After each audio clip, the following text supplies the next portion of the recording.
Bienvenidos, queridos hermanos, a nuestra Escuela de la Fe.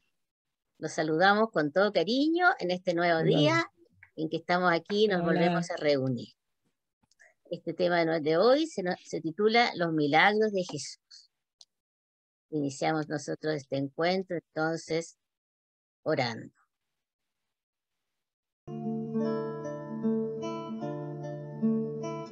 Los viste hambrientos, abatidos como ovejas descuidadas, agotados y perdida la mirada. Te compadeciste, Señor. 5 panes y 2 peces bastaron para el milagro, Señor. 5 panes y 2 peces bastaron para tu amor. 5 panes y 2 peces bastaron para el milagro, Señor. 5 panes y 2 peces bastaron para tu amor. Bastaron para tu amor. Bastaron para tu amor.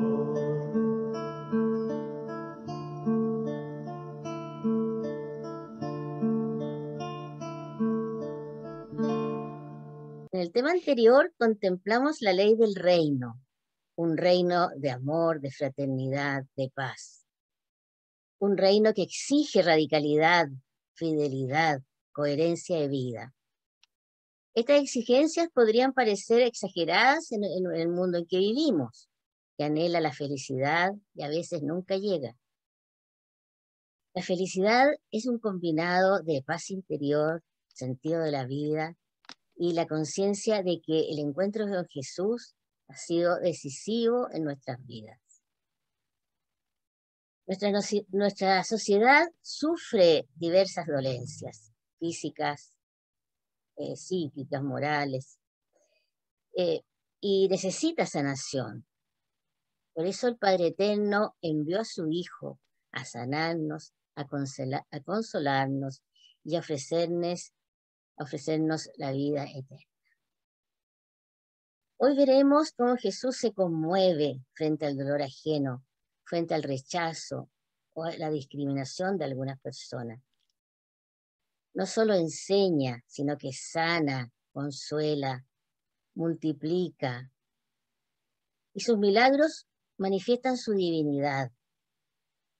Cada milagro tiene como un sentido más allá del prodigio mismo. Nos permite a cada uno de nosotros observarnos, evaluarnos e ir transformando nuestras vidas, a veces rápida y otras veces más lentamente.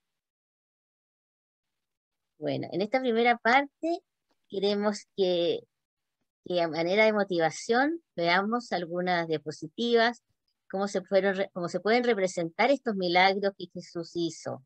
Milagros de sanación, milagro en que supera la naturaleza, y milagros impresionantes como son la resurrección de algunos muertos. Veamos entonces nuestro PowerPoint y en la portada vemos la resurrección de Lázaro.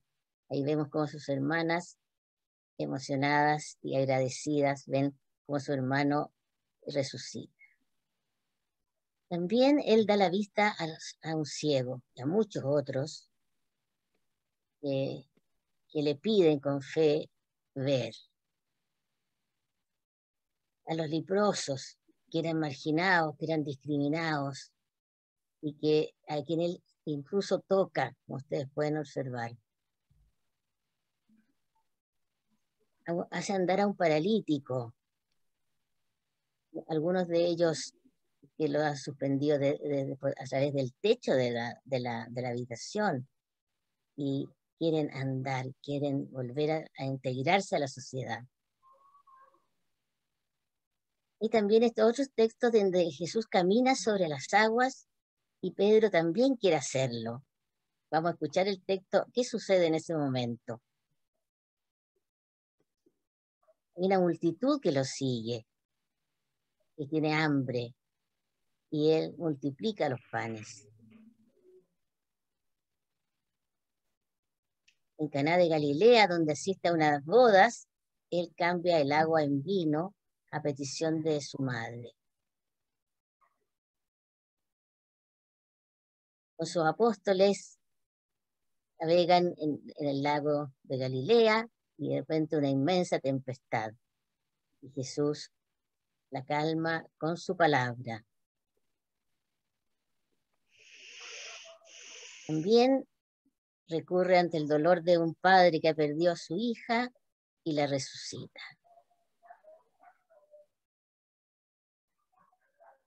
Y finalmente Jesús también, después de pasar por la cruz, resucita al tercer día.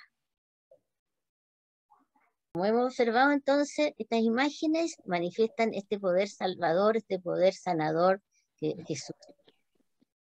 Ahora vamos a escuchar en la primera parte algunos textos en que Jesús sana a varias personas de diversas dolencias, conmoviéndose ante ellos, manifestando ese poder que tiene por ser el verbo creador. Escuchemos entonces a Consuelo. Evangelio según San Mateo, capítulo 8, versículo del 1 al 4. Cuando bajó del monte, fue siguiéndole una gran muchedumbre. En esto, un leproso se acercó y se postró ante él diciendo: Señor, si quieres, puedes limpiarme. Él extendió la mano, le tocó y dijo: quiero, queda limpio. Y al instante quedó limpio de su lepra. Y Jesús le dice: mira, no se lo digas a nadie, sino vete, muéstrate al sacerdote y presenta la ofrenda que prescribió Moisés para que les sirva de testimonio. ¿Tú me podrías explicarnos, Consuelo, cómo entiendes tú ese milagro en la vida espiritual, sanar a un leproso? La lepra, yo creo que todos sabemos que era una enfermedad grave, incurable, muy contagiosa y que eran aislados y eran muy excluidos de cualquier sociedad. Entonces sufrían mucho y sufrían seguramente las familias que los perdían. Y Jesús lo toca, eso ya es impresionante, muy distinto de cualquiera. Y también me llama mucho la atención en lo espiritual, como es una oración o una ejaculatoria que él dice: si tú quieres, límpiame. Porque le podría haber dicho: si tú puedes, si te parece, pero dice, o sea, él sabe que puede, pero que es una forma de decir: hágase tu voluntad en mí. Esa es una oración que Jesús no la resiste. Entonces, acepta, y es el mismo tipo de oración que yo veo como en María o en otros santos también, el hágase tu voluntad. Eso. Ya, bien. Las lepras también podrían tener un sentido como de ser contaminados, ¿no? Del pecado o de alguna enfermedad de hoy en día, que puede hacer que uno lo discriminen. Que a veces, por ejemplo, el SIDA, ¿no es cierto? Puede ser Sí. Y también es muy visible. muy ¿cierto? visible. Bueno, otro milagro bien importante es el de sanar a un endemoniado. ¿Mónica? Del Evangelio de Mateo, capítulo 8, versículos del 28 al 34. Al llegar a la otra orilla, a la región de los Gadarenos, vinieron a su encuentro 2 endemoniados que salían de los sepulcros, y tan furiosos que nadie era capaz de pasar por aquel camino. Y se pusieron a gritar: ¿qué tenemos nosotros contigo, Hijo de Dios? ¿Has venido aquí para atormentarnos antes de tiempo? Había allí a cierta distancia una gran piara de puercos paciendo, y le suplicaban los demonios: si nos echas, mándanos a esa piara de puercos. Él les dijo: id. Saliendo ellos, se fueron a los puercos, y de pronto toda la piara se arrojó al mar precipicio abajo, y perecieron en las aguas. Los porqueros huyeron, y al llegar a la ciudad lo contaron todo, y también lo de los endemoniados. Y he aquí que toda la ciudad salió al encuentro de Jesús, y en viéndole le rogaron que se retirase de su... Ya, ¿y tú cómo crees tú que se puede entender este texto? Bueno, los endemoniados estaban poseídos por el demonio o por algún espíritu malo, maligno. Y Jesús los quiso liberar de eso, los quiso exorcizar, sacar esos demonios del cuerpo, y es más o menos lo que también le puede pasar a cualquier persona, ¿cierto? Que sucumbiendo a las tentaciones del demonio puede ser poseída por el demonio.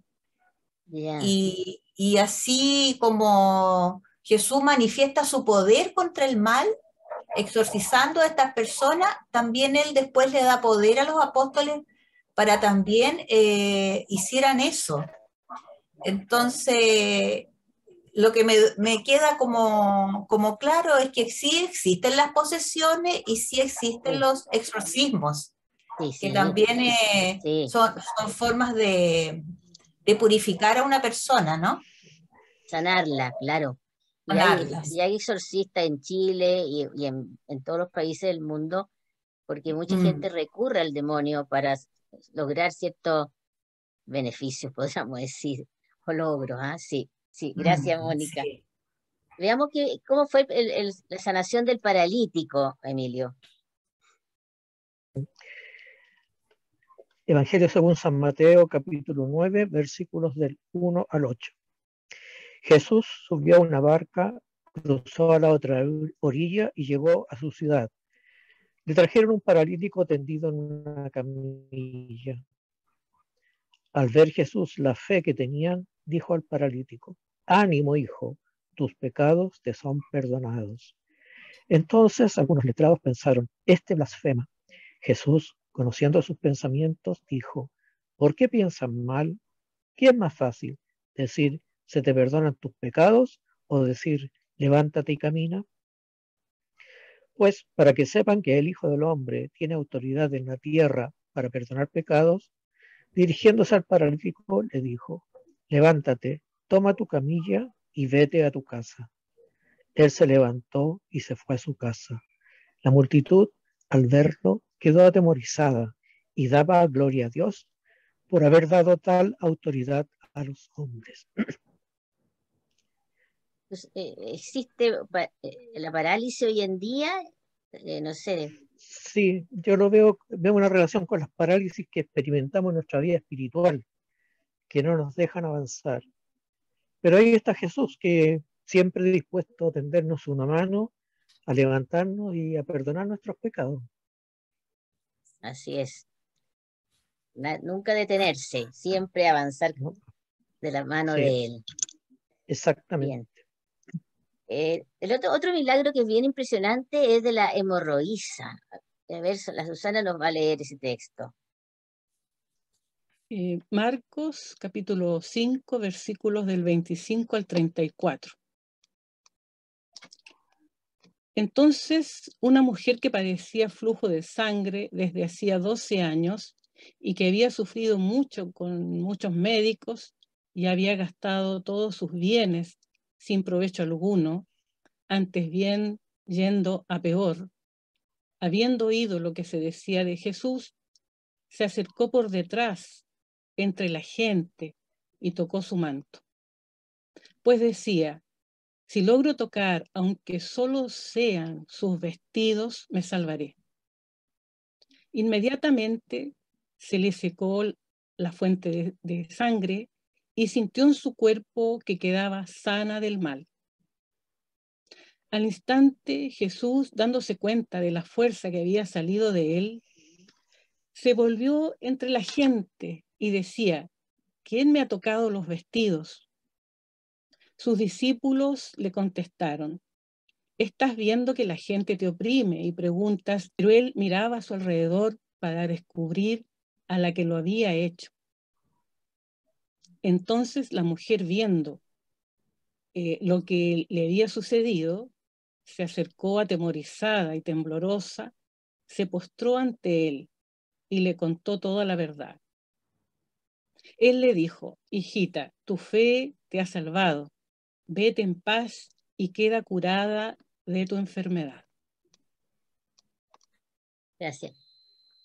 ¿Tú cómo entiendes este texto y cómo lo ves hoy en día?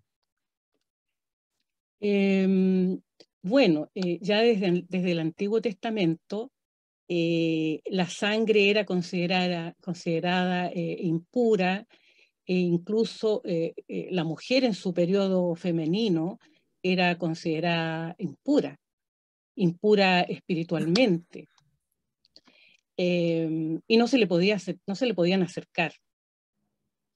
Ahora, la mujer del relato, quizá por la misma causa, ¿no? Quería solo tocar las ropas de Jesús, y su gran fe le bastaba a ella y sabía que se mejoraría.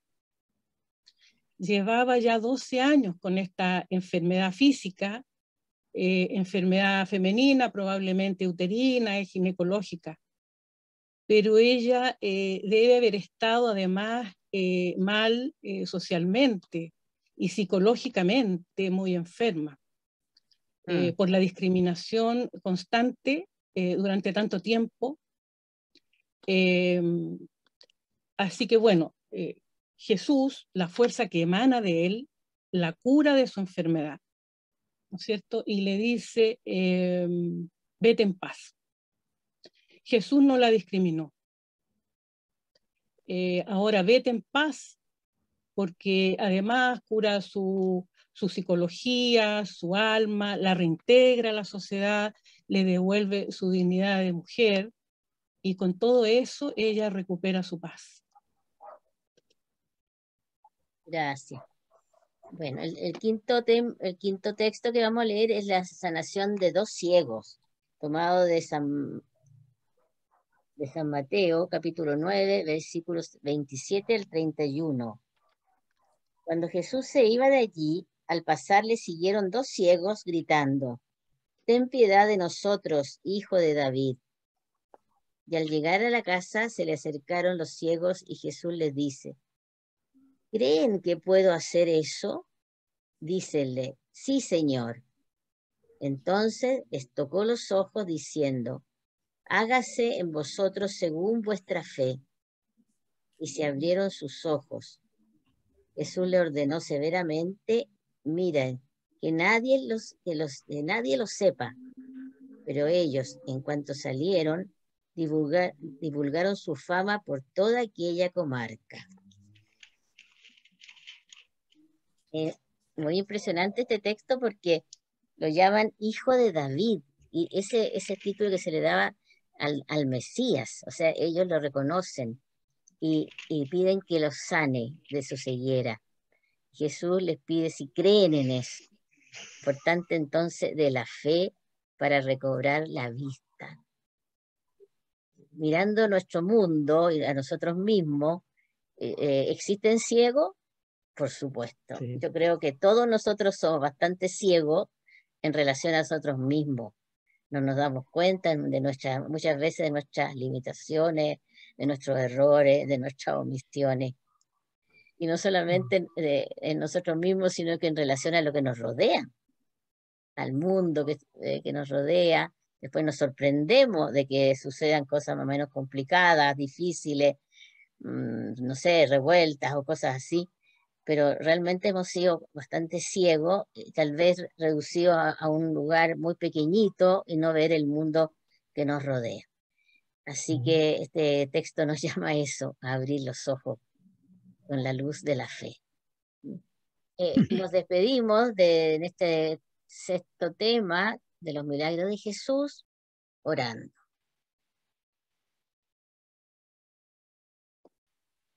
Toda la providencia es un anhelo de servir. Sirve la nube, sirve el surco, sirve el viento. Hay la alegría de ser sano y la de ser justo. Pero hay sobre todo la hermosa, la inmensa alegría de servir. Donde haya un árbol que plantar, plántalo tú. Donde haya un error que enmendar, enmiéndalo tú. Donde haya un esfuerzo que todos rehuyen, acéptalo tú. Es el que apartó del camino la piedra, el odio del corazón. Qué triste sería el mundo si todo en él estuviese hecho ya. Si no hubiera un rosal que plantar, una empresa que emprender.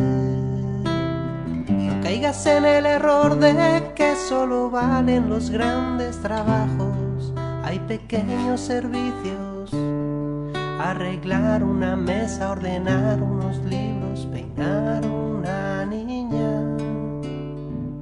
Donde haya un árbol que plantar, plántalo tú. Donde haya un error que enmendar, enmiéndalo tú. Donde haya un esfuerzo que todos rehuyen, acéptalo tú. Es el que apartó del camino la piedra, el odio del corazón. Aquel el que critica, el que destruye. Sé tú el que sirve. Sé tú el que sirve. Aquel que critica, el que destruye. Sé tú el que sirve. Sé tú el que sirve. Aquel servir no está en él el que critica. Seres inferiores, Dios que es fruto y es luz, sirve. Quiera llamarse el que sirve. Quiera llamarse el que sirve. Toda la providencia es un anhelo de servir. Espero les haya gustado. Les recordamos que nos manden sus impresiones, sus preguntas, sus dudas, sus consultas, para tener una relación con ustedes, para saber si les gusta nuestro trabajo, que lo hacemos con mucho cariño. Y además les pedimos que se suscriban y que inviten a algunos amigos, amigas, familiares, conocidos a que se suscriban, porque eso nos permitiría algún día hacer hacer algunos temas en vivo, por ejemplo, entrevistar personas interesantes que ayuden a ampliar nuestro horizonte cultural y religioso, ¿ya? Así que eso. Le agradecemos toda su atención, todo el interés que han presentado para escuchar nuestro tema, y nos despedimos hasta el próximo, que tenemos otro tema más interesante. Cada día se van poniendo más interesantes, así que nos despedimos. Exactamente. Hasta pronto. Chao. Chao, Chao, chao, chao, que estén estén bien. bien. Chao, Chao. nos esperamos.